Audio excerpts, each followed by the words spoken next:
say to yourself, I am more than my physical body. Because I am more than physical matter, I can perceive that which is greater than the physical world. I deeply desire to expand, to experience, to know, to understand, to control, to use such greater energies and energy systems as may be beneficial and constructive to me and to those who follow me. I deeply desire the help and cooperation, the assistance, the understanding of those individuals whose wisdom, development, and experience are equal to or greater than my own. I ask their guidance and protection from any influence or any source that might provide me with less than my stated desires. Do not know all the answers to the questions about reality. I do not claim to know the ultimate truth about life. I seek that which has been made hidden as a part of a family amongst lords of consciousness. I am the void one.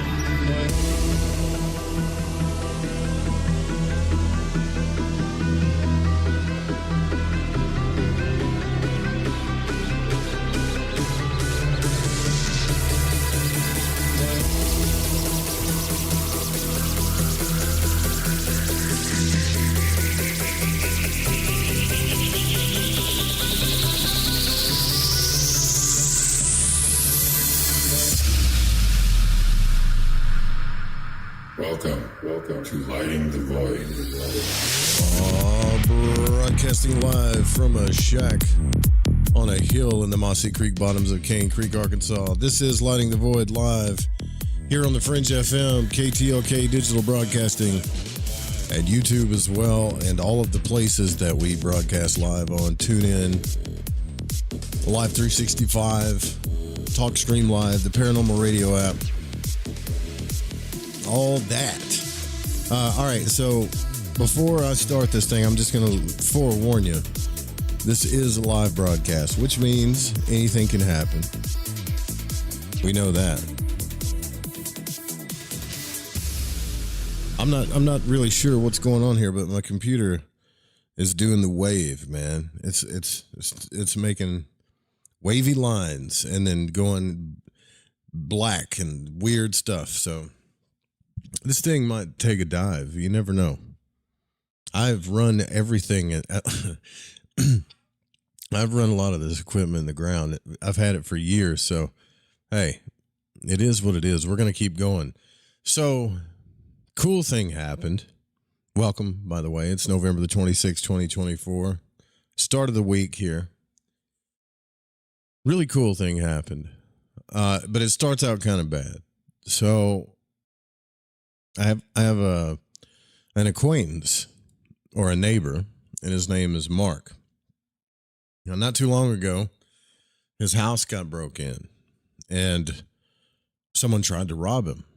And that kind of stuff doesn't happen in our neighborhood, but so that's a little whatever, you know. But anyways, we're all country here.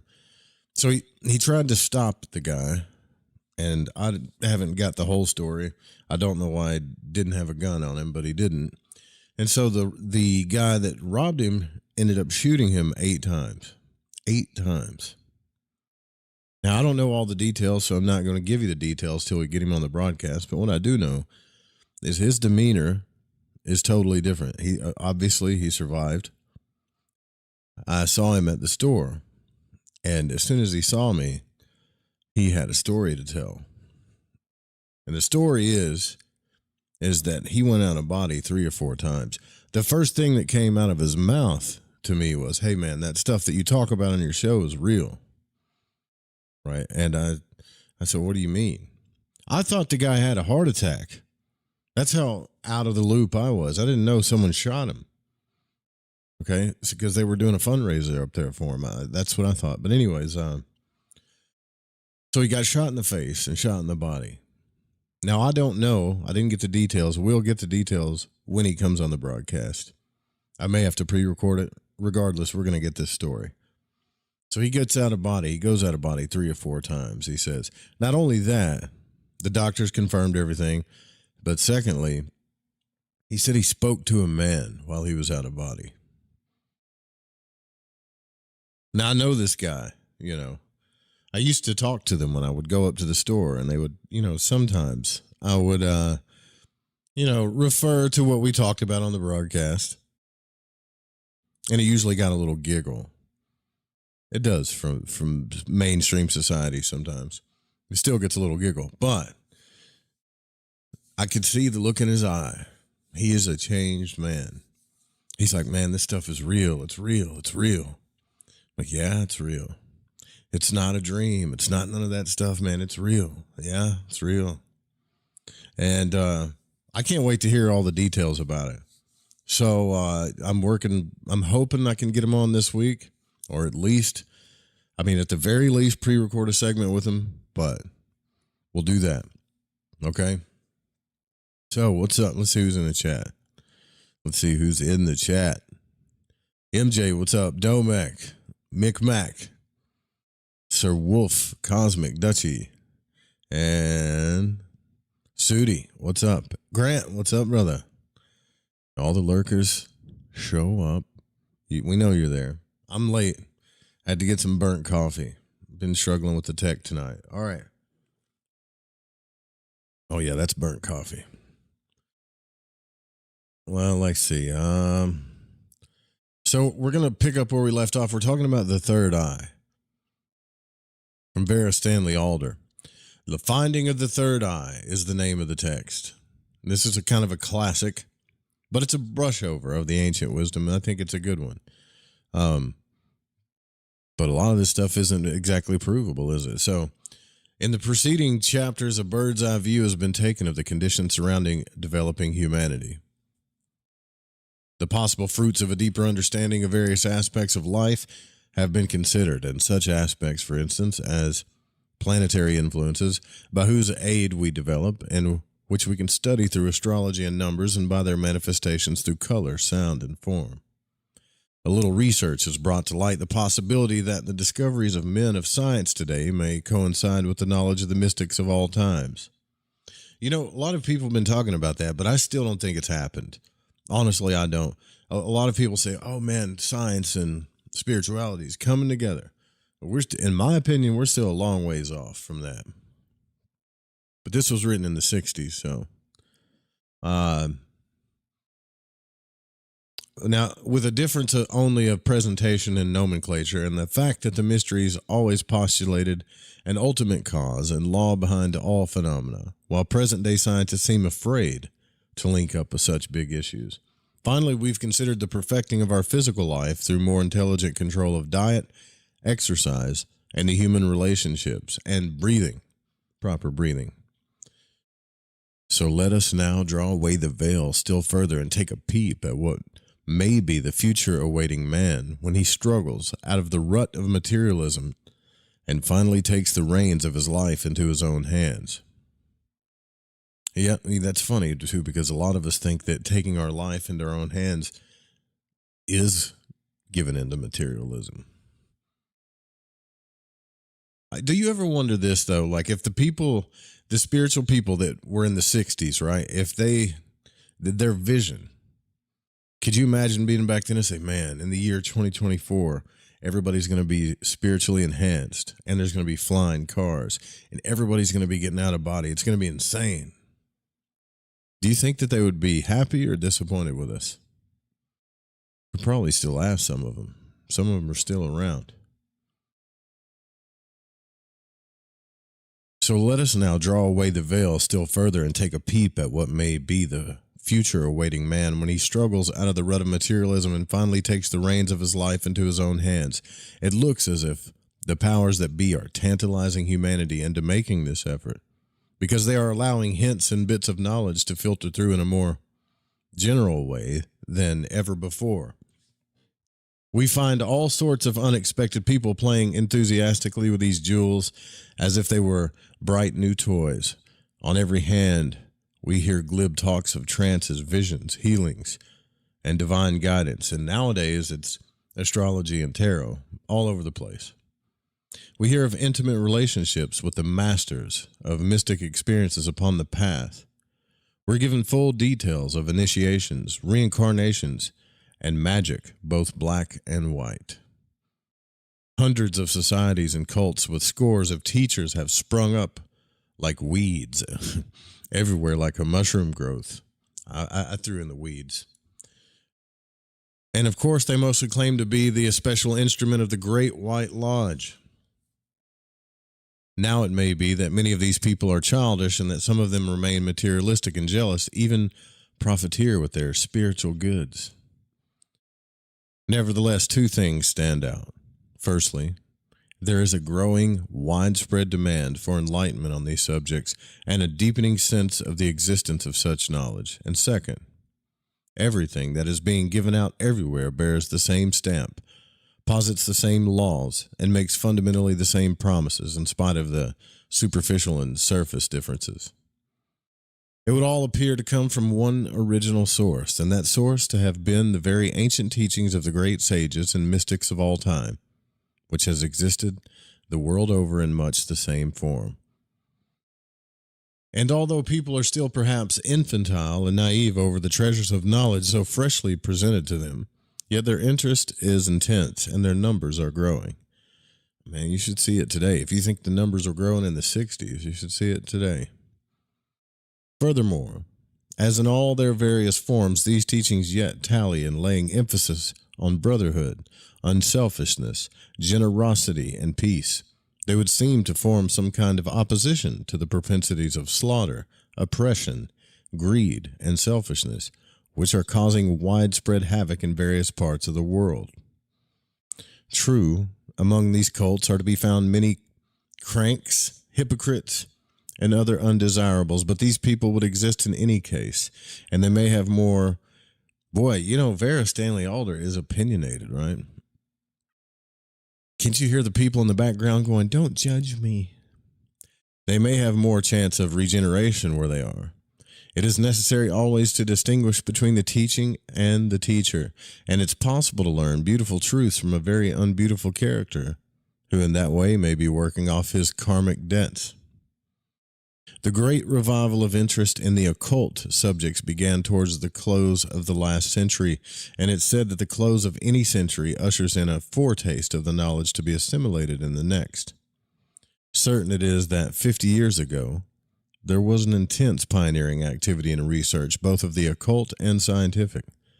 The theosophists, Christian scientists and spiritualists, the hypnotists, the mesmerists, and healers resulted from these activities, to which were drawn many eminent men and women of the time who have left behind a wealth of printed records of their studies and testified experiments.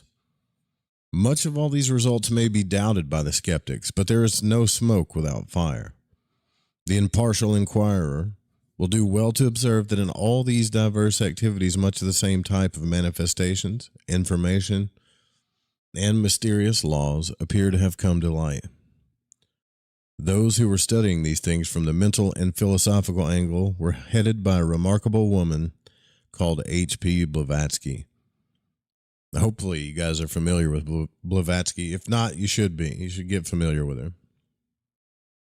What's up, Cherie? Booma? How you doing? H.P. Blavatsky was pretty rad, actually. I think she got a bad rap in a lot of ways, too, but some of us do, right?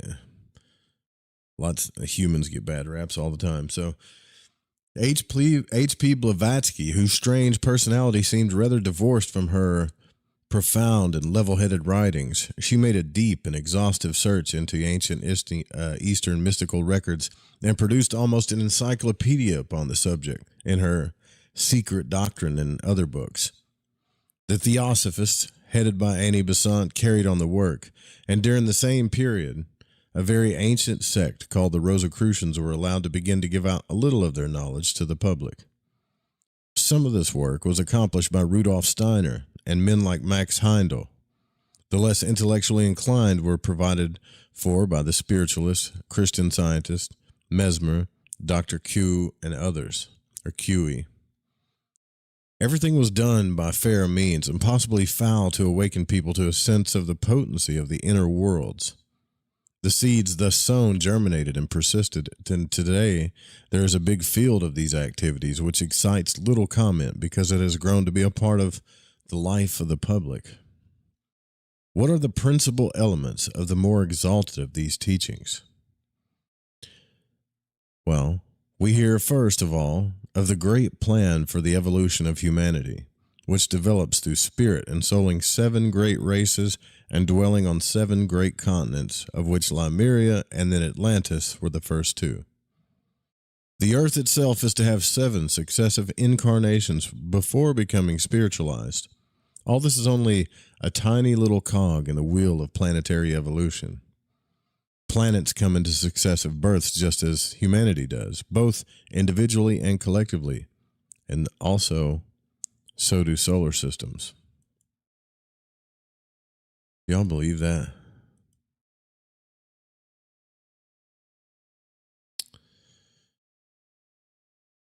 Presiding over our solar system is the hierarchy. The hierarchy.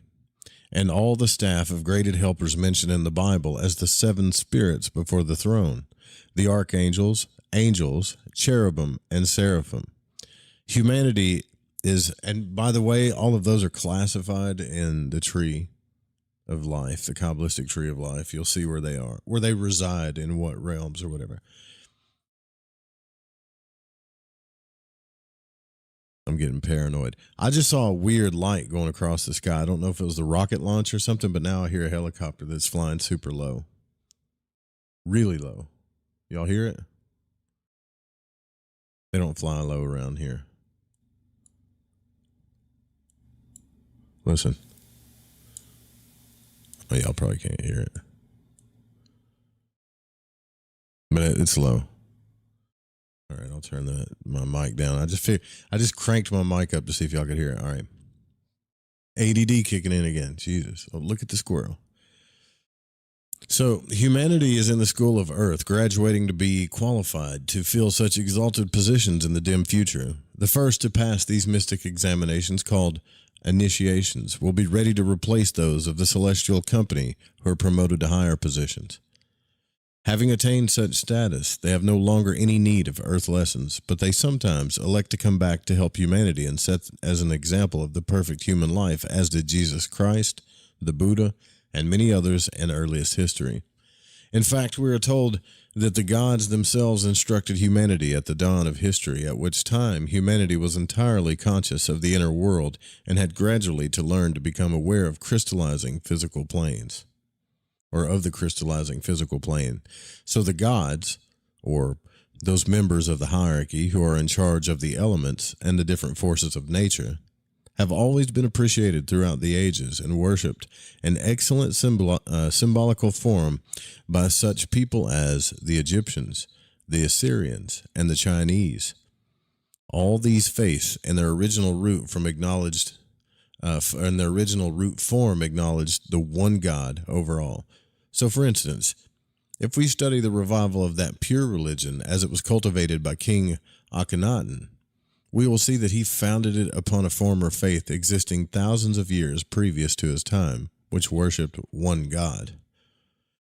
We are told that humanity has had to pass through a long, dark age of materialism in which to learn to master physical matter by its own means. This accomplished, it will rise once more from the Maya, or illusion, of the importance of matter and focus its eyes upon the real inner world of causes and realities. Wouldn't be a trip if it really was like a matrix, an illusion, right? We're so caught up in the game of matter that it would be crazy to know that it's not even close to reality. It's actually the illusion. Human beings were built originally, we are told, with a special organ with which to register the finer vibrations of the physical world, the realm of the ethers. This organ was known, as we have said, as the third eye. The third eye is placed between the other two at the root of the nose and has its seat near the pineal gland. It is said that the earliest people of all used only the middle eye and were known as the Cyclops.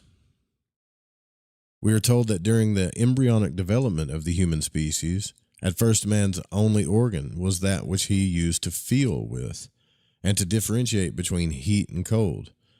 In time, this organ recessed, and the first sense of touch spread all over the nervous system and through the skin. Apparently, man's second organ to develop was his one eye, which he used to see all non-solid matter, which was all that existed at the time. As the earth solidified, man developed his two physical eyes. This is trippy, with which to view the solid world, and his second organ recessed, its etheric sight spreading all over the nervous system and having its seat in the solar plexus. It is said each of man's five senses will eventually spread all over his body in the same way. What? Now, what if that was real? Think about that. Like, a lot of us think that, or we believe that the earth was created, and that first the earth was created, then man. But what if we were evolving with the earth? What if we had like etheric bodies like this book is talking about? Just saying, what if? Not talking about it as if it's fact, but it could be something to consider.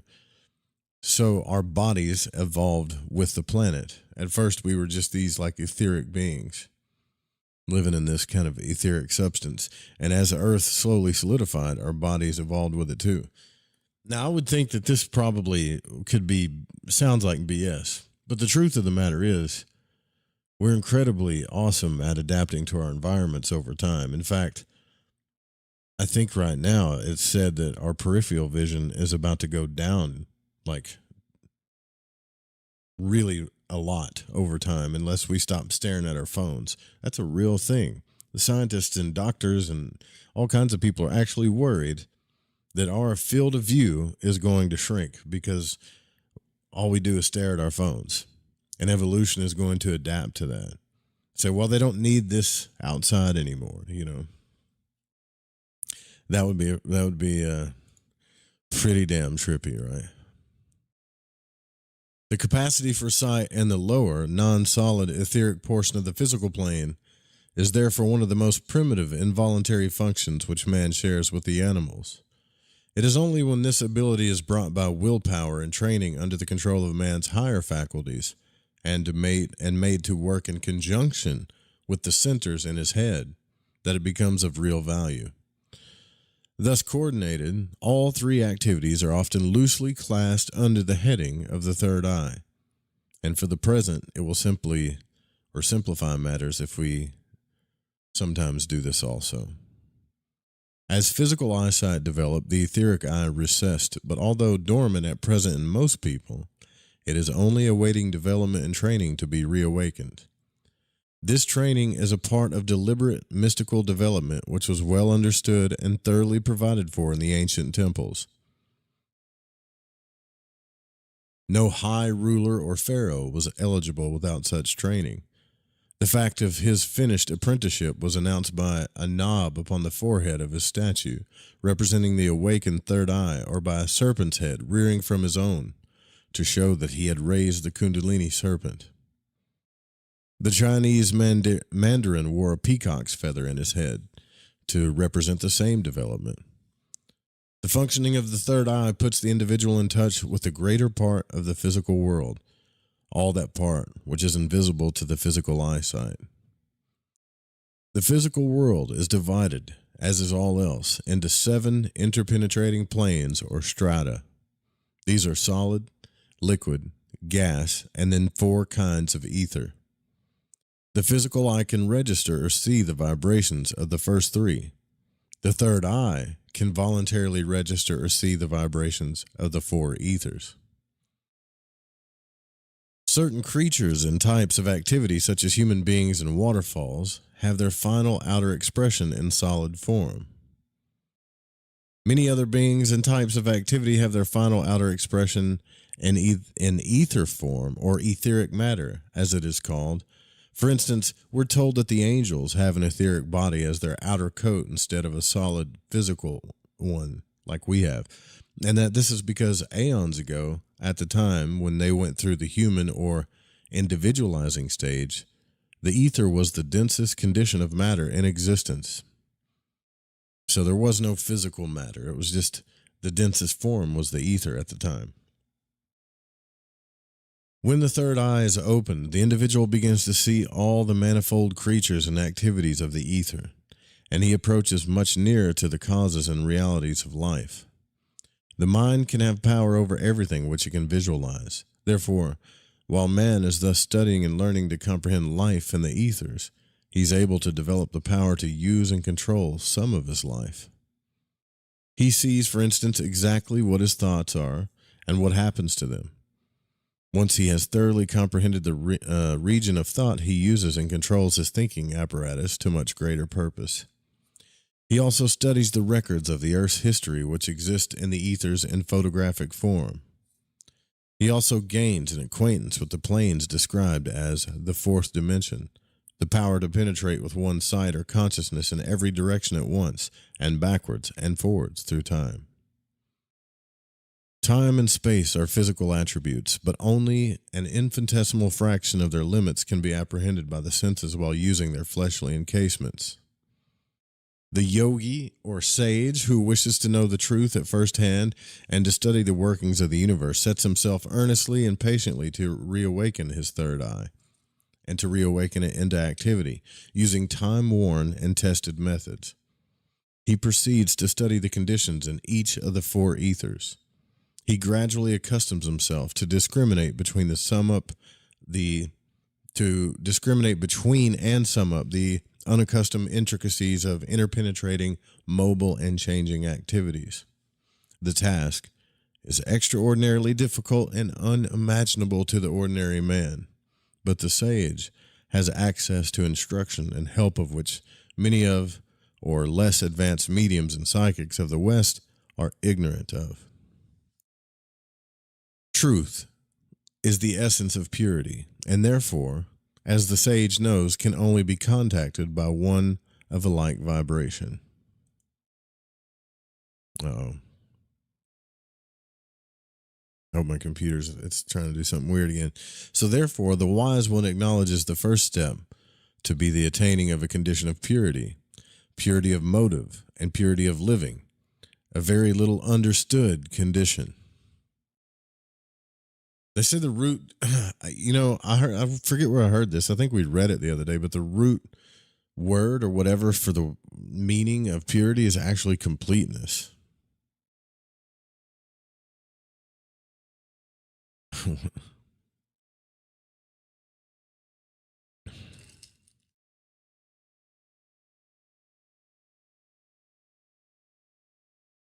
He next works to bring the brain under the complete subjection of his will instead of at the mercy of outside influences. All right, so we're getting the steps here, right? The first one is what? To attain purity of motive and of living. And the next one is to bring the brain under the complete subjection of his will instead of the mercy of outside influences. By a series of carefully planned exercises, he trains his mental equipment in much the same way as a dancer trains her muscles. The dancer gains complete control of her body at the cost of tremendous work and sacrifice. The sage, for about the same cost of effort, gains complete control of the mind. The mind is a very powerful instrument, and we cannot say much about it at this juncture except that it can be compared with material of electrical constituency, which has, if concentrated to one point, the same burning quality as fire. If a mind is divided upon several thoughts, its burning force is dispersed in various directions. But if concentrated upon one point, it becomes as a burning glass to the sun of its own ego. The effort of the yogi, or any spiritual aspirant, is directed towards achieving one-pointedness of the mind. With this sharp instrument, he can then bore through all the shells of illusion to the very truth and the essence of all life. He can then deliberately wield and mold with his mind creative patterns which will help to shape the future. He is no longer confined to the haphazard creative efforts of the average man. He can create from the inside with the invisible source of all things. With such capacities, he can heal, prophesy, and teach from the source of truth, and such attributes the true Christian also is dedicated to seek because they are the gifts of the Holy Ghost. To do these things, however, it is not enough to have opened the third eye, or the eye of the soul. This knowledge of the universe must be linked with the highest creative force within the body before creative activity can follow. The seat of this creative force is the throat, in the thyroid gland. And when the magnetism of the soul dominates the body, it draws up reserve force from the base of the spine, where it was used for the animal nature, to the throat, as we mentioned in the description of the Kundalini serpent. The fire of the creative force then can be used for inspired creative work of various kinds, but the highest expression of the power of the throat center lies in the spoken word. Remember, God spoke and created the world. Christ spoke and called to the dying to arise and walk. Man is a God in the making, and the goal is waiting before him. When once he has set his feet firmly upon the path of attainment, his earnest aspirations will burn the dross out of his body and mind. Then by degrees, the centers of force located within his 7 major glands will be enabled to function. These centers, named by the Indian chakras, connect him with the knowledge of and power consciously to work in the different planes of matter. Man's whole mentality can, by this means, be reorientated and change from a limited conception of third-dimensional objective life to a broad understanding concerning the way, or the why, and the wherefores of the universe and his own part in the scheme of things. He achieves a telepathic union with the mind of the being whose body is this solar system, sometimes spoken of as cosmic consciousness. The science of self-development along these lines usually includes special dieting, fasting, breathing, and posture, but the principal aspect of this training is known as meditation. The practice of meditation is creeping into various of the Western cults and occult societies under different guises, and alas, in some cases, in incomplete and misconceived forms. However, the germ of the idea has already taken root in the West, and as everything is speeded up nowadays, it may come to be more quickly understood than we would expect. The third factor which is necessary for this attainment of man is the heart. Right there. Sequestered in one of the ventricles of the heart is what is called the seed atom of man's physical body. It contains a minute image of the man himself, and his own body is said to be a large replica of it. This seed atom is the little record, the actual essence of the man's personality, the link or channel between him and his soul.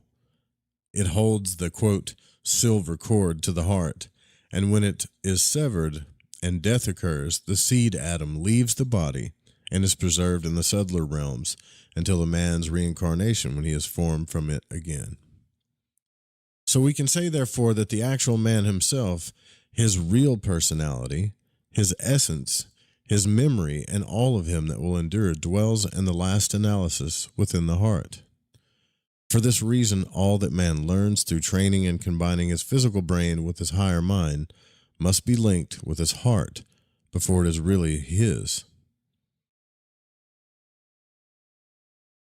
Christ said, as a man thinketh in his heart, so is he. And where a man's heart is, there will his treasure be. The function, action, and quality of the heart is love.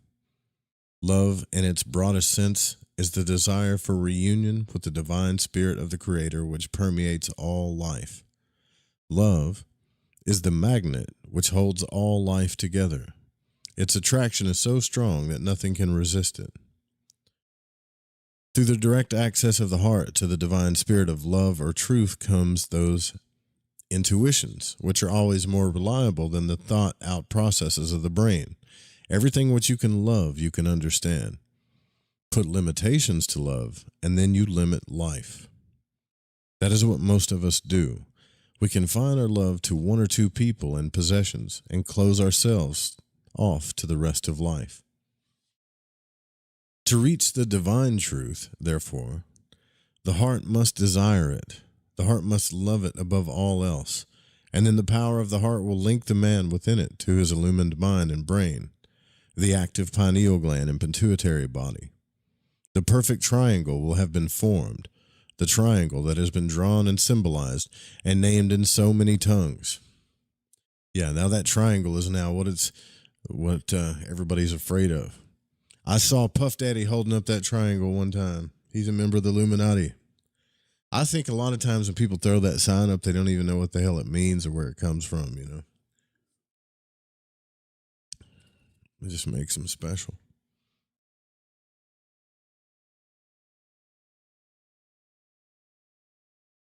Okay.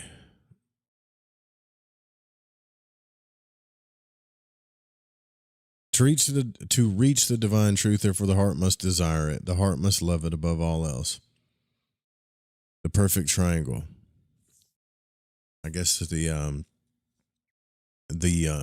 pineal gland and the pituitary body, and then the heart, huh? So once this is achieved, then the birth of the God in man takes place, unless he be reborn. Oh, it says, then the birth of God in man takes place unless ye be reborn. Okay, so we must quote the Christ in this connection because his great work, we are told, was to flood the earth permanently with his own great spirit of love, to make it possible for humanity to attain this rebirth of the soul through the pure, straight channel of the heart alone. Since his coming, it has no longer been necessary to have strict occult training and deep mental development before spiritual heights can be achieved. From then onwards, the heart has been able to reach illumination through direct union, through love and worship with the great Christ Spirit, and through following the standards set by its embodiment in the man Jesus.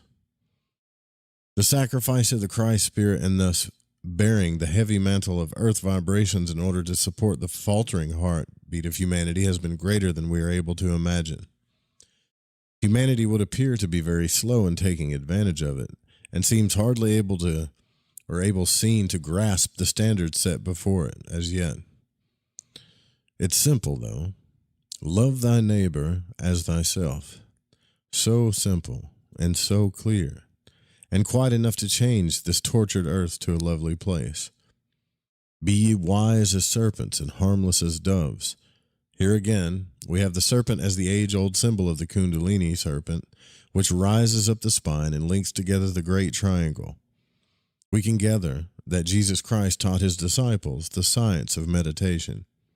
Often he took them apart into a high place or a plane. We read that one of them even reached the third heaven and learned there of things which no man is allowed to tell. The Buddha also sat in meditation for years until he had gained access to the universal knowledge. And such great spirits have done much of the preliminary work for us and have shared with us their knowledge, and so all we need to do is to profit by it.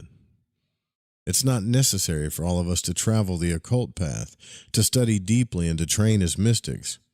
We are all at different stages along the path, and we must not overreach ourselves or we will have to retrace our steps.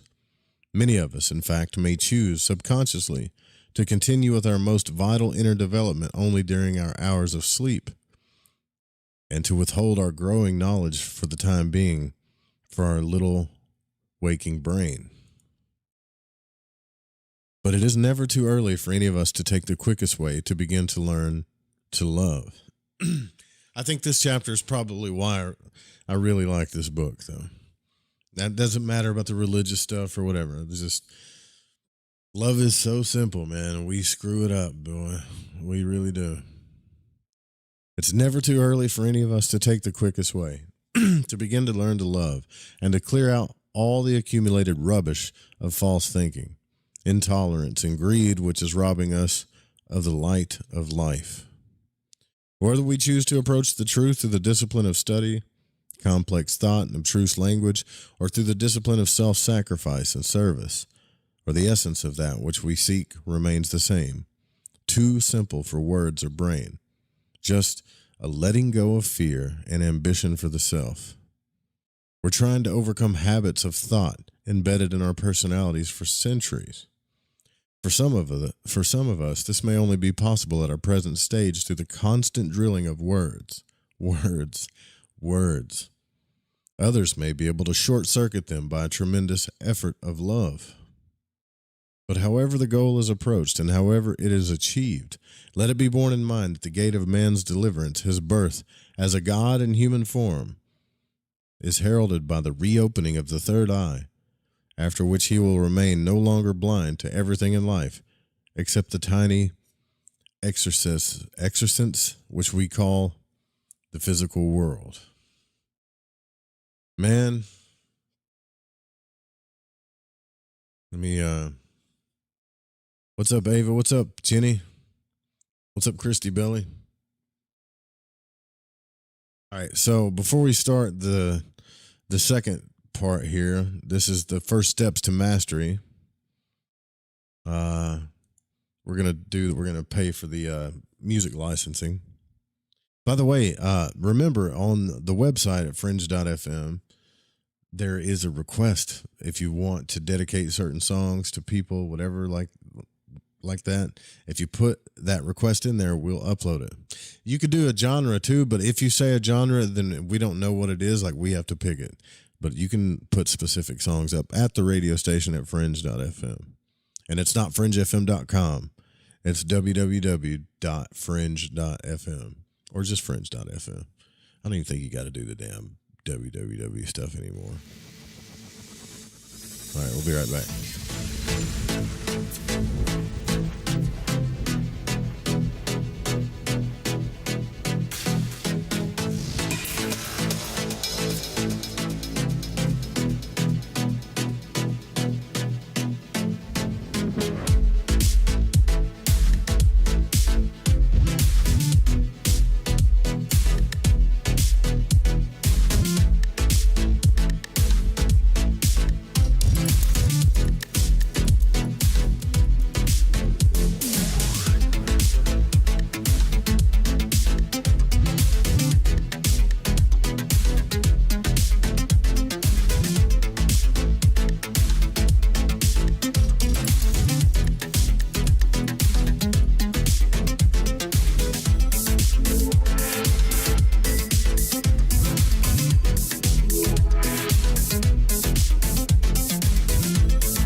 Lighting the Void with Joe Roop. Olivia from Washington. Laid off and trying to keep our little kids from realizing that mommy and daddy haven't eaten in a while. Roger from California. I'm grateful we could afford our son's surgery. I'm nervous that now we can't really afford food. Daniel from California.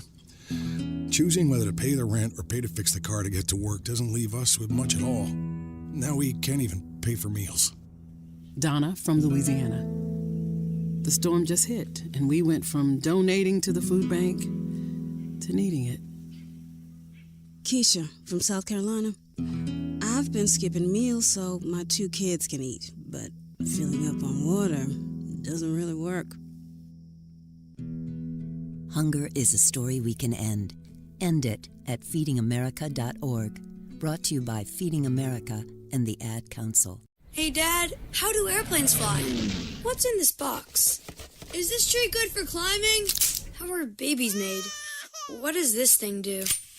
Kids are curious about everything, including guns. Talking to them about gun safety in your home is a good first step, but you can do more. Always keep your guns locked, unloaded, and stored separately from ammunition. Safe gun storage saves lives. Learn how to make your home safer at endfamilyfire.org. That's endfamilyfire.org. Brought to you by End Family Fire, Brady, and the Ad Council. Have you ever wondered, what do the stars say for me? Or, will the next month or the next year be more favorable? How about, are our two signs compatible? Each month, at the new moon, you can ask these questions live with me, your astrologer psychic, Mary DeCina, along with host of Lighting the Void, Joe Root. Join us at the new moon for Cosmic Conditions. We look forward to working with your energy. Every new moon at 7 p.m. Pacific, 10 p.m. Eastern, right here on Fringe FM. Are you intrigued by Paranormal Talk Radio? You'll love the new Paranormal Radio app from TalkStream Live. You'll find a great selection of talk shows covering UFOs, ghosts, strange phenomena, and much more. Download the Paranormal Radio app now and start listening to the very best in paranormal talk entertainment, including the network you're listening to right now, the Paranormal Radio app, free in Google Play and the iOS App Store. So, you love talk radio? Then you'll love TalkStreamLive.com. TalkStream Live is always on, 24/7 with the best streaming talk shows. Find your favorite talkers and discover some new ones. It's free, readily available online or on mobile with any smartphone or tablet. Finding your favorite talk shows all in one place has gotten a whole lot easier. Just go to TalkStreamLive.com. Be sure to download the free apps from Google Play or the iTunes App Store. Hey, this is country music singer and void walker Jason Benoit, and when I need my fix on the world of magic and the capabilities of the human consciousness, I listen to Joe Roop right here on Lighting the Void Radio.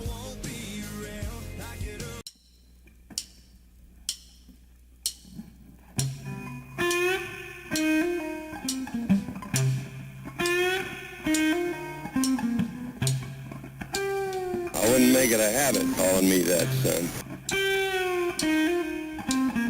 Broadcasting from Forest Tower Studios, all the way from the Deep South. Now, here is your host, Joe Root.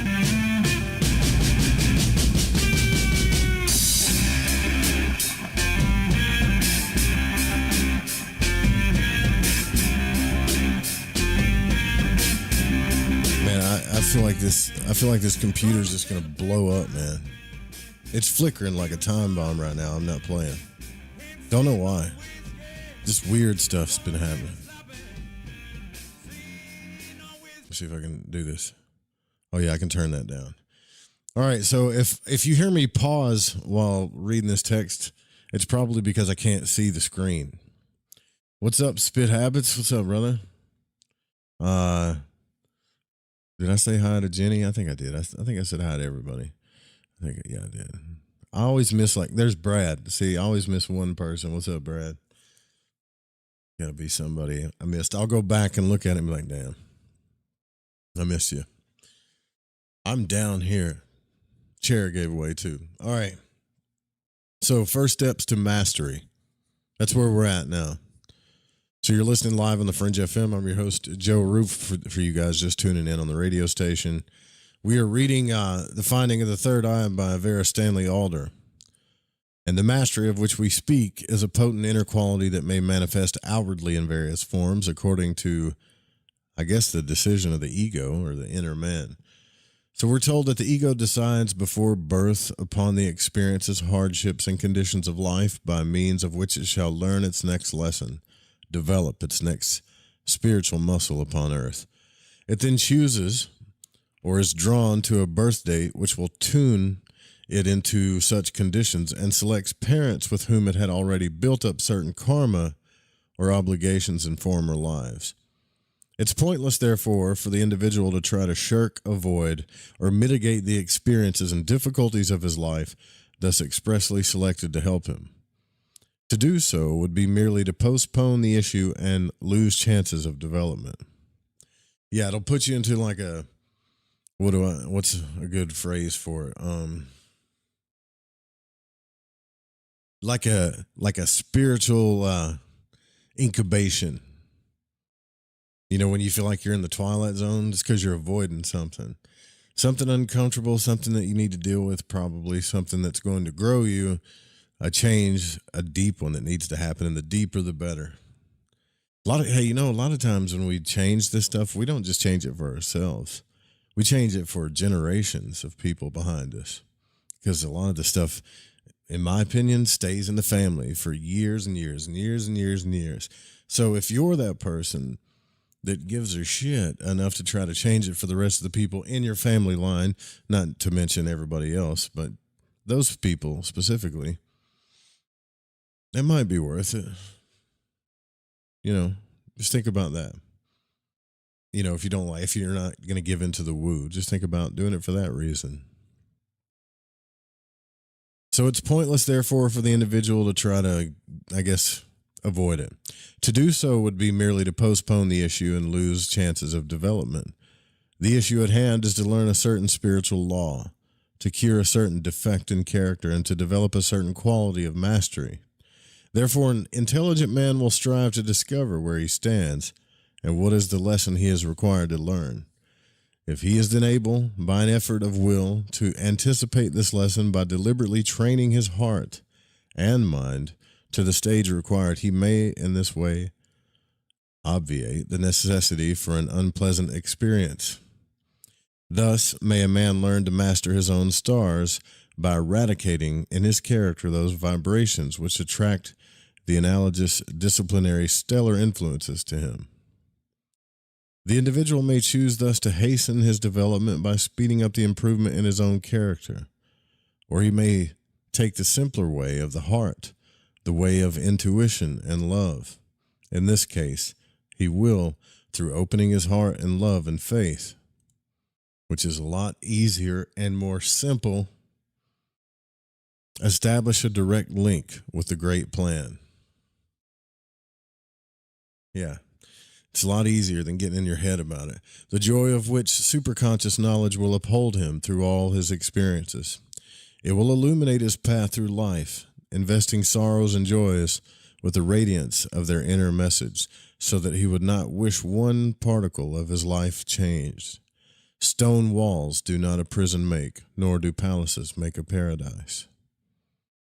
Illumined poets throughout the ages have expressed these truths. Milton said, quote, "The mind is its own place, and itself can make a hell of heaven or a heaven of hell. We have to learn to taste life to the very dregs while listening intently for the inner spiritual message which it teaches, and never losing sight of the inevitable and glorious goal of godhood." The first step to mastery is therefore to put the mind in order, to train it to work clearly and dispassionately, and to establish a true perspective on life. We must clear out from our minds quite mercilessly all the accumulated rubbish, so that we will have a clean, free field in which to develop the marvelous latent powers which are our heritage.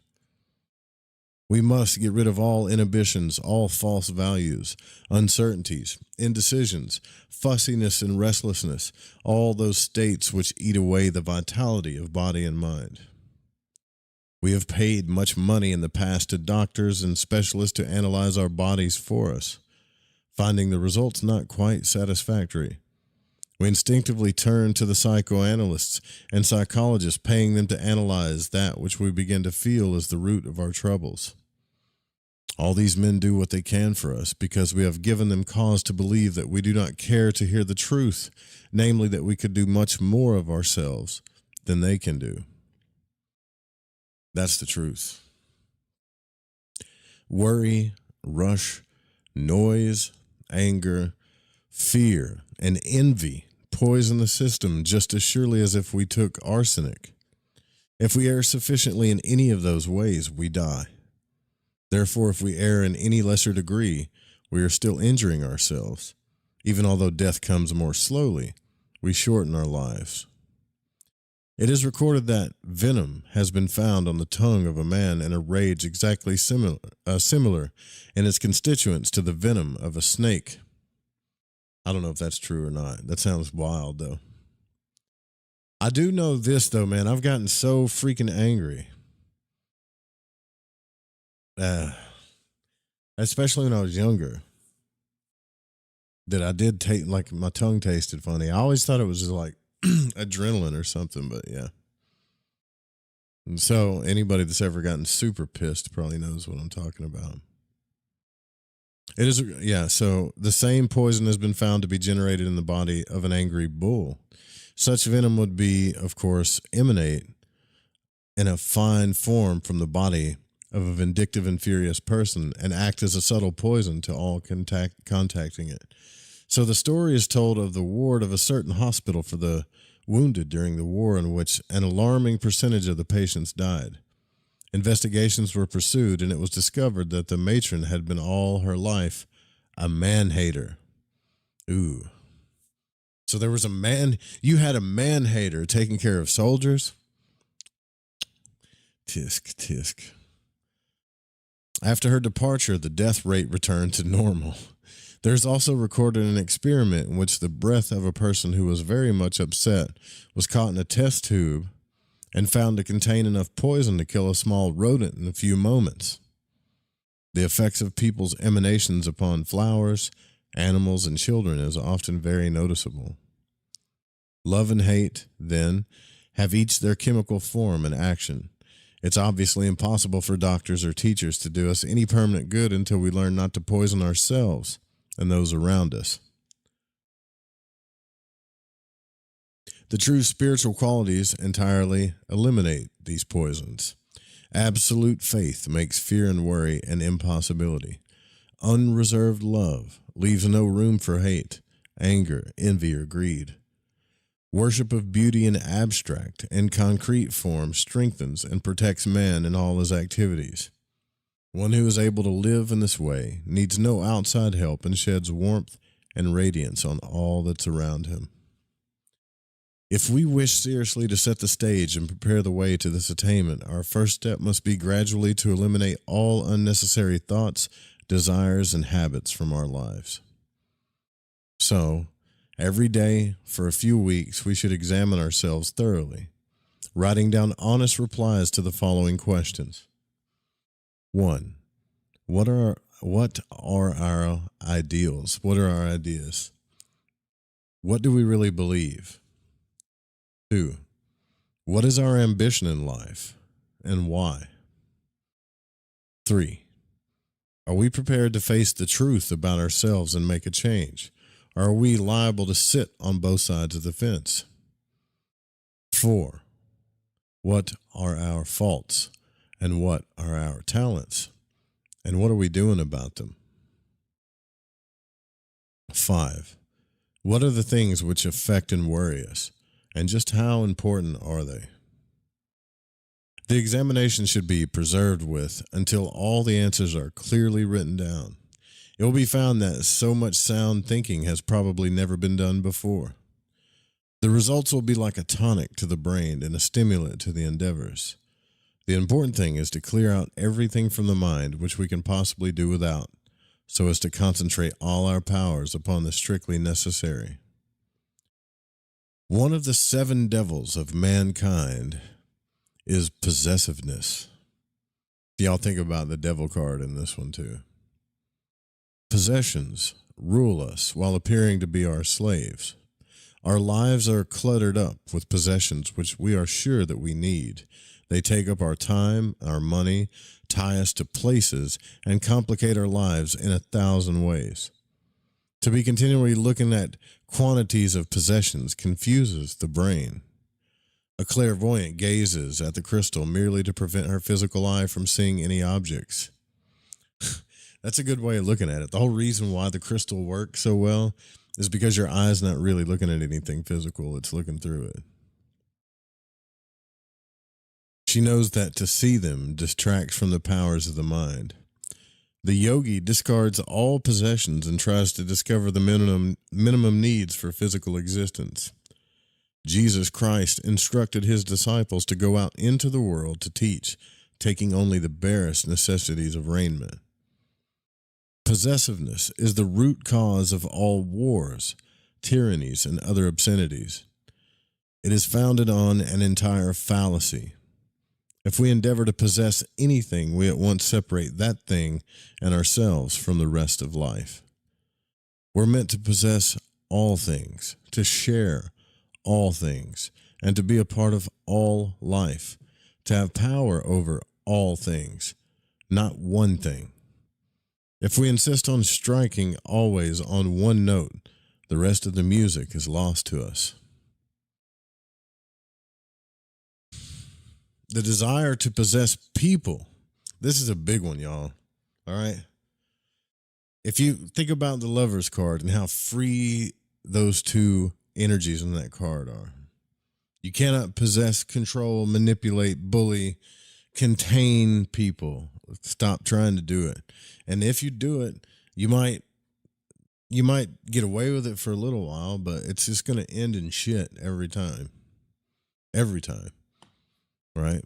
So the desire to possess people or one person also defeats its own end, restricts progress, and leads to jealousy, the gate of madness.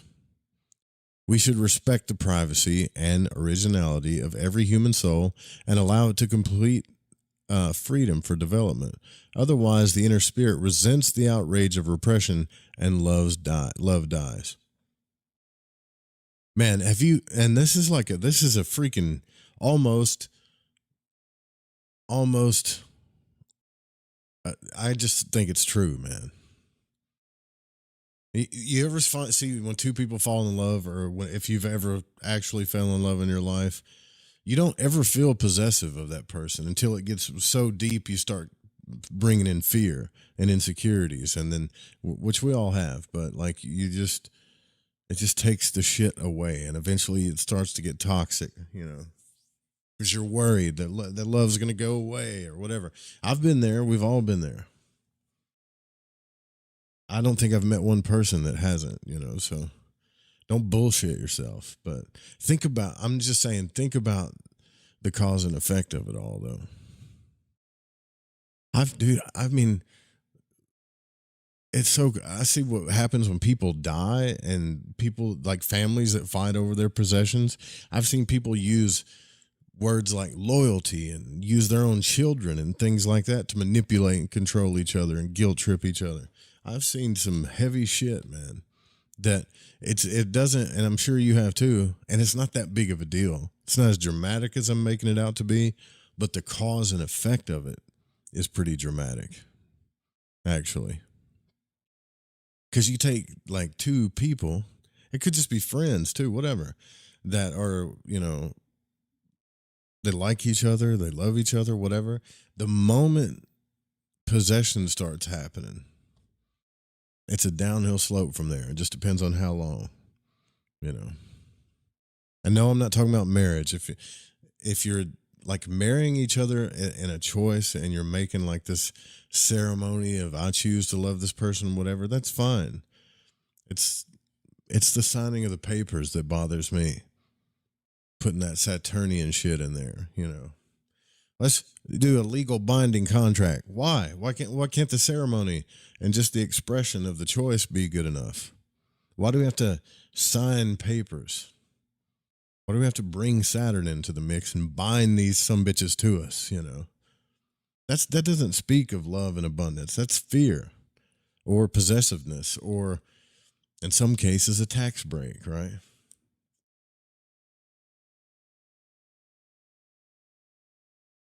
Yeah.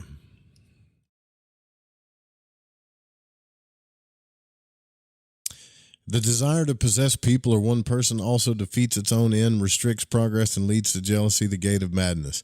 We should respect the privacy and originality of every human soul and allow it to complete freedom of development. Otherwise, the inner spirit resents the outrage of repression and love dies. Possessiveness arises from the innate unconscious knowledge that we are born to own and to unite with all. But we must learn to transmute our petty physical possessiveness back to its divine origin. By this achievement, a great amount of the unnecessary will be removed from our lives. The next step is to study our own processes of thought. We will soon discover that we're usually thinking of 100 things at one time. It would be impossible for several shorthand typists to capture all the thoughts which jostle one another through our brains in the space of a few moments. This shows that we divide the power of our minds up into about 100 parts, giving only a very small portion of it to any one thing. Therefore, we do most things with a tiny percentage of our actual capacity, which usually remains forever unknown. Once having eliminated all unnecessaries from our minds, we can give undivided attention to anything we do. The completely undivided attention of the mind is all-powerful, omnipotent, a force that can burn through everything and bend everything to its command. This is known to occultists, mystics, and students of these things, who spend the best parts of their lives in practices and studies with this end in view. In the West, such training as Pelmanism coincides in many particulars with the Eastern traditions and can produce similar excellent results. It can safely be said that nothing in any sphere of life will be successfully achieved until the capacity for one-pointed concentration has been developed. Sounds like Mr. Miyagi, doesn't it? Focus, Daniel-san. The third step in the preliminary process of self-analysis is to gain a clear conception of our sense of values and as a concise an idea as possible of our definition of right and wrong and good and evil. Many of us do not agree with the statements of the Christian scientists that there is no such thing as evil and that pain is an illusion and doesn't really exist. We actually feel pain, and we see evil and ugliness all around us. Perhaps it would be more practical to accept the evidence of our senses and try to discover what part of the dark side of life is meant to play in the scheme of things and how we can best cooperate. A little thought will make clear that this world is built up in reality of a collection of opposites, and that is only through being able to compare these opposites that we're able to have any views at all. Light would be meaningless to us if we did not know darkness. Summer, the same. It'd be monotonous if we didn't have a winter, which, by the way, I'm all for that. Warmth could not be appreciated if we did not suffer cold. Peace and silence would not exist to us by reason of their contrast with noise, and goodness itself would be non-comprehensible. There would be no way to define it, were we not able to compare it with evil. Without sin and pain, where would we be?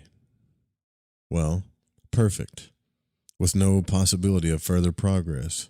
We would just be static. If we are to evolve to something better on this earth, we must be given some means by which to do so. How should we be able to grow, to learn, to conquer, without such aids as sin, sorrow, and pain? If the imagination is sufficiently alive to picture a world devoid of evil, life would be seen going round and round in a complete groove, without incident, without change, and it would be getting nowhere.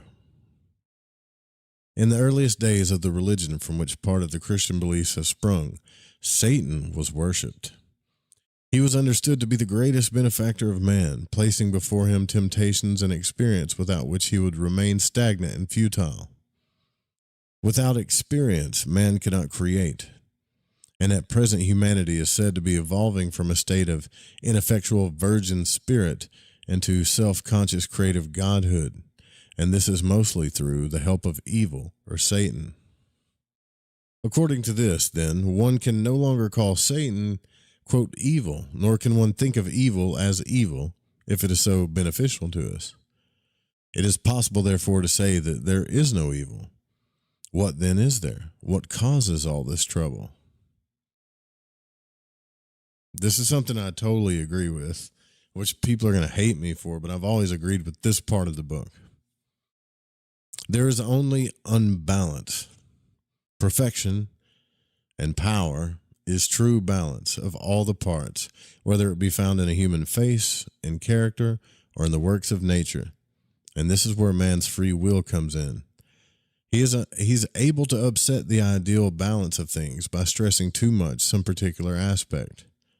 This upsetting of the balance at once creates a state of non-perfection or, quote, evil. Too much stress upon the possessive feelings, for instance, produces the sin of jealousy. Too much stress upon the bodily sensations produces a glutton or a libertine. Too much stress upon mental sensations creates a crank or a fanatic. Or all the 20 people that buy glass crack pipes at the gas station in the morning.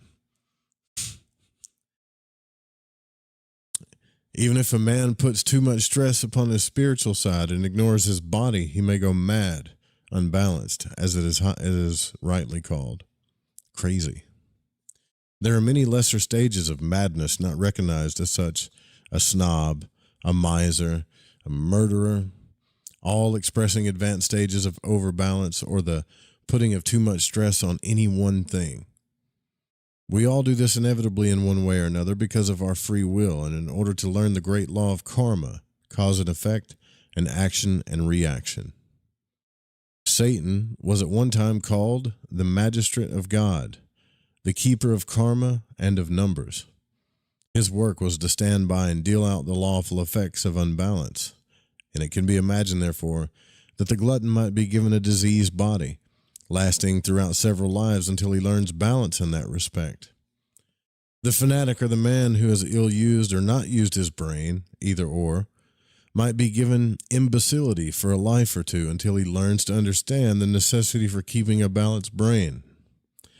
The theory seems to be that the soul of man, in these cases, chafes with impatience with his imbecile or diseased body, bewailing the wasted time due to his former foolishness and developing good resolutions for the future. It takes a long time for man to learn the simple law of cause and effect, and meanwhile he blames his parents, his circumstances, his fate, past relationships, the government, everything for his shortcomings. When he learns that he himself has been developing these shortcomings in former lives, he can no longer blame his parents, nor can they say that they have not deserved such a son, for he is their karma as much as they are his.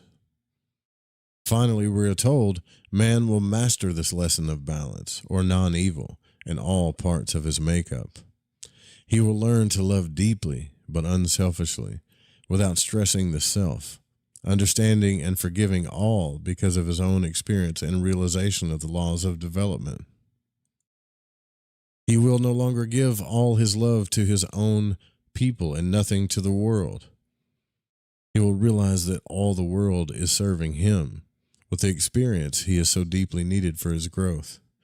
He will keep the balance by giving back to the world always, giving of all the love and understanding he has without criticizing that evil by means of which others are striving to develop, just as he is. Understanding the law of rebirth, he will realize that all stages, either of ignorance, sin, unhappiness, or achievement, either have been or will be once his own. He'll learn to balance his emotions with his aspirations, becoming dispassionately passionate, joyfully serious, calmly intense, unhurriedly quick, and actively passive. To attain complete balance in the characters of self-study is necessary. Man, know thyself was inscribed over the doors of the wonderful ancient temples of learning as the most important injunction to all aspirants. The man who has mastered himself has mastered the world is another well-known saying, which gains in significance when we reflect that man is said to contain within himself a facsimile and a link with everything in the universe. Having thus set the stage mentally and physically for our progress to self-mastery, we can now outline the preliminary stages of the actual process. The two most marked points in a person's life are the beginning and the end of his day, and it is to these, first of all, that we must give a special attention. There is a certain exercise which is given throughout the world to all those who are seeking wisdom and perfection. It is considered of primary importance, and like all exercises, depends on its effect upon the regularity of its performance. It consists of a careful review of the events and actions of the day before going to sleep, which we've called on the show before, it's called introspection. The mind must travel slowly backwards through all the incidents, thoughts, motives, acts, and words of the day, seeking quite impartially for traces of unbalance and also for traces of wiser understanding. Experience gained must be noted, and a frank and cool summing up of failure and achievement must be made without either pride or condemnation. I'm starting to think this is why I'm starting to think this is why hangovers hurt worse when you're older. Because you should know better by now. You know? I don't know why I was thinking about that. This exercise, if faithfully and honestly repeated every night, will work miracles in the character. It performs two services of invaluable importance. Firstly, it enables us to go through our purgatory here and now as we go along instead of waiting for its advent in accumulated form at some future date. By this means, we can cancel out whatever particular hell we would have made for ourselves, as well as much earthly karma. Our conscience, through being developed just like any muscle, will become so strong that in the end we will have as much difficulty in going wrong as formerly we had in trying to keep right. This is a fine way of clearing the decks for action, casting out much wasted thought, remorse, and other exhausting inhibitions. It will mean also that when we pass out of the body in sleep, we can travel straight through to the heart of things without being held back to the coarser realms by any tormented earthbound thoughts. Our sleep will therefore be deeper and more refreshing. We will have a better chance to gain the soul wisdom and inspiration which true sleep brings. This exercise also helps us to etch experience into the memory, thereby avoiding the need for a recapitulation of the events, and so saves much time for the developing soul. Simple introspection. Okay, so the second of these vital exercises must take place at the moment of awakening. An effort of the will should be made to capture and remember the dreams or experiences of the night before they rapidly fade from the memory. All that is recollected, however trivial, must be written down. After some practice, valuable ideas, inspirations, and even prognostications will begin to be remembered. The final result will be an unbroken train of consciousness during the 24 hours, which consciousness man will learn eventually to carry straight through the veil of death and back with him at his next incarnation. Think about what Vera's saying there. If every night before you go to bed, you introspect all of your day to see if you were balanced. Think about every moment, every thought, every feeling, everything. Try to before you fall asleep. Every time you wake up, do everything you can to remember your dreams, to be aware or lucid of them. If you do this enough, then you're conscious 24 hours. You never lose consciousness. You start building that conscious awareness muscle, you know. By means of these two simple exercises, the morning and the evening review, he whose aspirations are high, sincere, and enduring may begin at once to achieve his godhood and acquire his first-hand knowledge of the secrets of the universe. There's something talking to you, man. All right, I gotta give my eyes a break here for a second. Let's see. No one's gonna hate me. Hate me for what? I probably don't remember what I said, no. Inheritance issues, family gets odd, and there's always one in the bunch that, yeah, it's weird, right? Like, how the hell? I mean, I've even seen people that you would never think that would go like crazy or get angry or whatever. The nicest, kindest people, like, oh, you know, we don't care about material things, whatever. And then somebody with money dies and they just lose it. Or if you ever notice how, here's another thing you should pay attention to. Not to judge people, but take that word judge out of the equation. I hate when people say that. Don't judge me. Don't judge the. All you do is judge. That's all you do is judge and define things. Think about it. That's all you do all day long. So when people say don't be judgy, I mean, that's what you're here to do. Anyways, whatever. That's a whole other thing. But watch, like if you go to, I don't know, a party, whatever. There's always like the one person that has the most possessions or the most money or whatever. And see the difference between how people act around that person versus how they act around others. Right? like more, in my opinion, like more aware, more loving, more, I guess you could say, I don't want to offend anybody, but it's kind of true. The more genuine a person is, the person in the room who's got money, status, whatever, it doesn't really affect them. And they're not playing. It just really doesn't affect them. Versus you can see other people like turn into like a chameleon or just turn into somebody completely different around that person. That's the devil card at work, baby. Neutrinos play a part in this. Yeah. What about burnt coffee?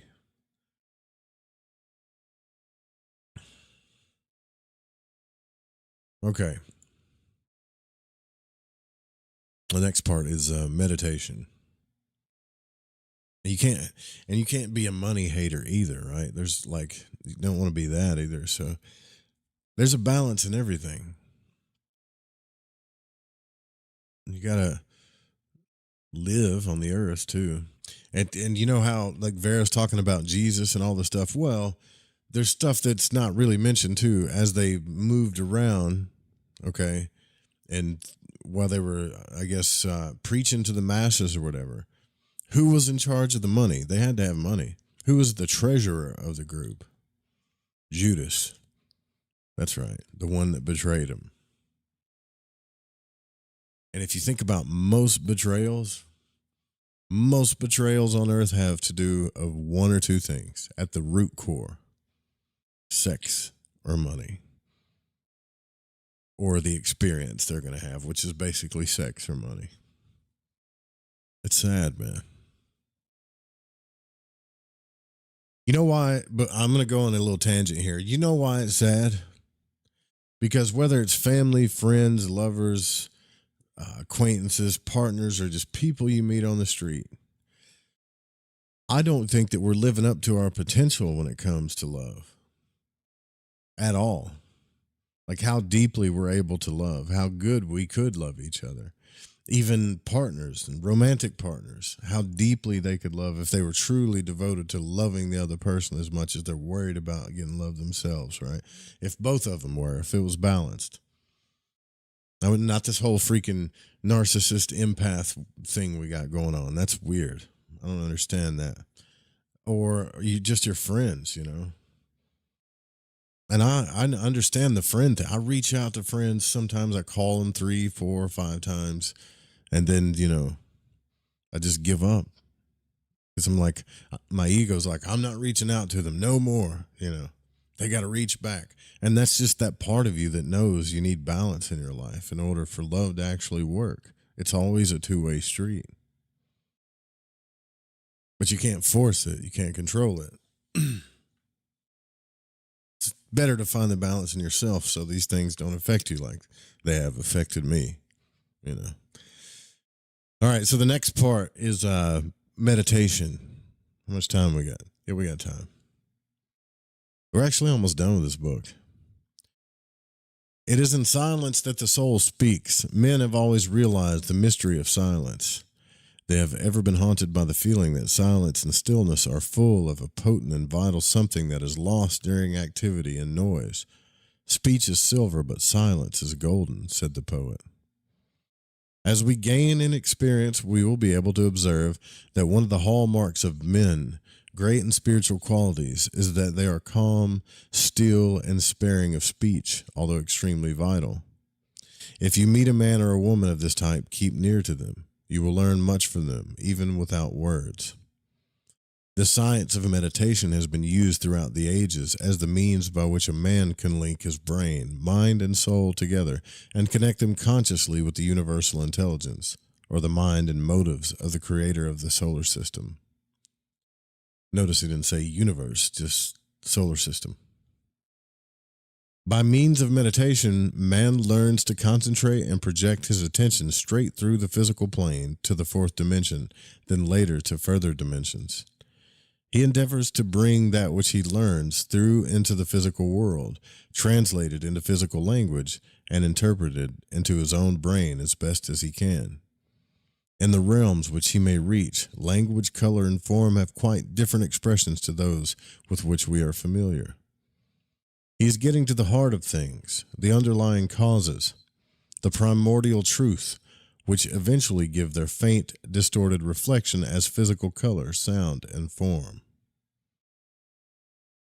Oh, there's a big lesson here with the 4 elements and all that stuff and the primordial elements. And just go back and watch that video that I did about the 4 elements. He learns much that cannot be expressed in words or even in physical thought. His brain must be gradually trained to encompass these unfamiliar aspects of life. Often, this is well nigh impossible, and instead, the knowledge is absorbed and held by his superconscious mind. It feeds strength and stability into his character without his being conscious of the process at all. The result of this union with divine intelligence is that man can now work in accordance with the plan. He is spared the tragedy of wasting his efforts in the wrong direction. That which he does and the influence which he spreads will be for the good of humanity. It will be a definite building up for future progress. The innate knowledge which he has thus acquired, he may express in the creation of music, art, literature, or even a new religion, new economic or social developments, or else an example of fine personal living. He no longer needs to have faith in the existence of ultimate and divine realities. He just knows.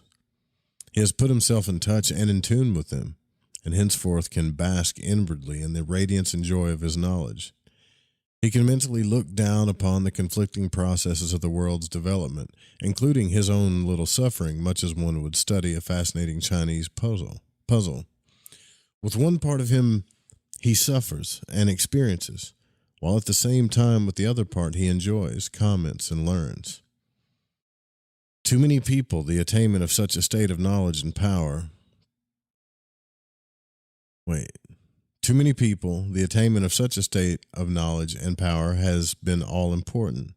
They have given up their lives to it. Such people are the yogis, disciples, Buddhas, and those of their kind in all countries. There's a fundamental difference between Eastern and Western people. Those of the East draw everything inward to themselves and hold it, and are comparatively inactive, although they learn much as introverts. Those of the West are full of action and energy, but give little time to studying themselves and acquiring deep knowledge before they act. They're extroverts. So in the East we find inspired action resulting in stagnation. And in the West, it's funny how all this stuff balances out. And in the West we find uninspired action resulting in chaos. When universal love, neighborliness, and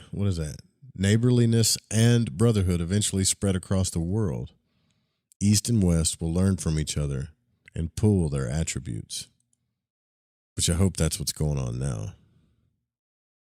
The result will be inspired activity. We've already seen the earliest beginnings of this amalgamation around us. While Westerners are busy improving living conditions, in the East, Oriental teachers of philosophy and spiritual laws are gaining considerable hearing in the West. The ideal towards which we have to work is therefore meditation, followed by action. Let us now consider the actual process of meditation and its several phases. Meditation followed by action. Which is why it's kind of like you're building trust. So after we've failed ourselves over and over and over again in our lives, we have to, it's almost like we've lost trust in spirit, magic, mysticism, whatever you want to call it. So in order to build that trust back would be the same way that we have to build trust back with another person that we've wronged or betrayed. You have to, forgiveness has to be a part of it, but there also has to be accountability. So same thing, like if you're trying to get in contact with spirit and you're just meditating all the time, but are you taking action upon the things that you learned in your meditations? Right. So let's talk about the process, Vera says. Imagine a great orchestra playing a powerful symphony. And the orchestra is one delicate, muted violin, which we cannot hear, although it plays all the time. The louder vibrations swamp its sound. If the louder instruments be stopped one by one, the violin will still not be heard. Finally, when they have all ceased, we can suddenly hear it playing faintly. Our ears gradually accustom themselves to it until it appears to be making a volume of clear sound. Hope you all got that.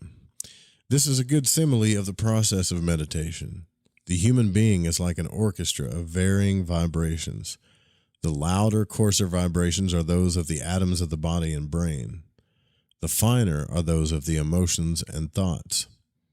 The muted violin represents the soul's message trying to filter through it. To hear the soul's message, all the rest of the orchestra must be silenced. All the crisscross, I guess you could say the mess, but all the crisscross currents of bodily sensations, thoughts, memories, hopes, desires, and emotions must be stilled into complete passivity. Then the brain must be held poised and ready to receive the impress from the mind of that which the latter has been able to translate the soul's message. The soul is the ego's intermediary between the world of spirit and the world of matter, the storehouse of the results of experience in both realms, and flashes of its knowledge coming to us as conscious or inspiration. The soul has been likened to a mirror which can reflect the spirit world into the physical, but is usually too clouded over with vibratory disturbances to do so. Now we see through a glass darkly, but then, Now we see through a glass darkly, but then face to face. Meditation stills the vibratory disturbances of the personality, and the mirror clears. The first stage in meditation is therefore complete bodily relaxation, and this cannot be accomplished when the body is in the wrong position. There are one or two postures which have been proved to be suitable. The spine must be erect and well balanced, and the ribs must be free for deep breathing. The early Egyptians used to sit very upright upon a chair, with the eyes gazing straight ahead, the hands palms downwards upon the knees and the elbows well tucked in to throw out the chest. The heels together and the toes apart. They have left many statues represented as meditating in this position, and we are told it is one of the best suited to the Westerners also. Yeah, that's actually one form of meditation in the Golden Dawn. The God form of meditation. You know, they have all the different postures or asanas or whatever. And I think even Crowley wrote a book on this, but that one's the easiest one because you just sit, you know, I mean, you have to have good posture and you have to be balanced and you have to look straight ahead, but you're just sitting in a chair. You're not trying to do the snake thing or whatever the other one's called, the dragon one or whatever. The Indians meditate mostly sitting cross-legged upon the ground, and those who are skilled in expert use of the lotus posture, in which the soles of the feet are turned upwards and the body is locked and balanced in such a manner that should the devotee pass into a trance, he cannot fall over. The Chinese also squat using various postures of the hands and feet to achieve different results. The Westerner who is making a beginning should adopt the Egyptian pose and learn completely to relax sitting upright and balancing the spine, neck, and head so carefully that he ceases to be conscious of them. He must then commence to breathe deeply, silently, evenly, and slowly through the nose and gradually perfect this process until he can perform it also unconsciously. The slower the breathing, the easier the control of the mind. But only that which can be performed without the slightest effort or strain is of any use for whatever purpose.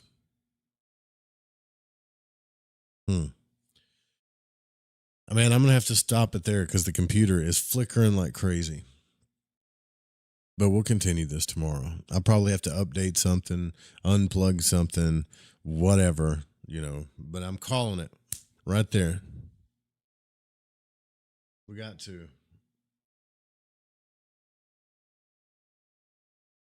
Listen, if you guys that are lurking, join the Discord, and y'all don't run out of any new people in the Discord, right?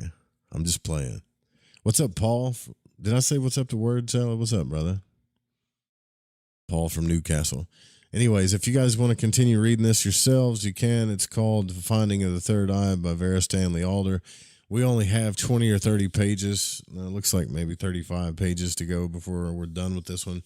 Short text, but a good brush over of the ancient wisdom. And I love doing this every night.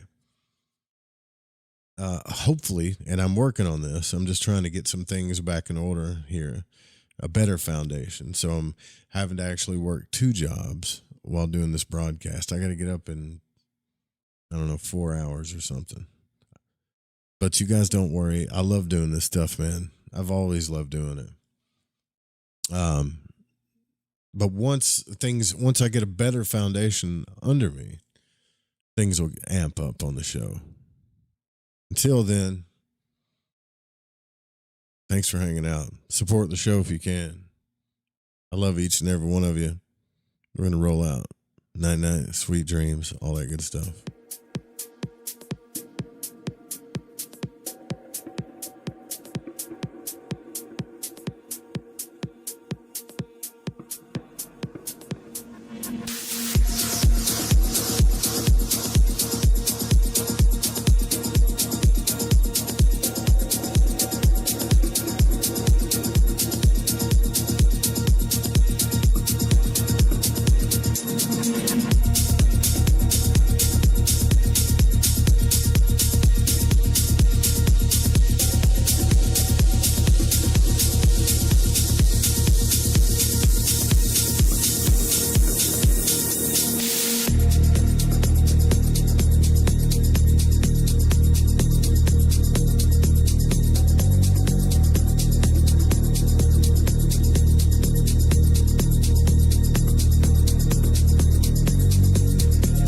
It's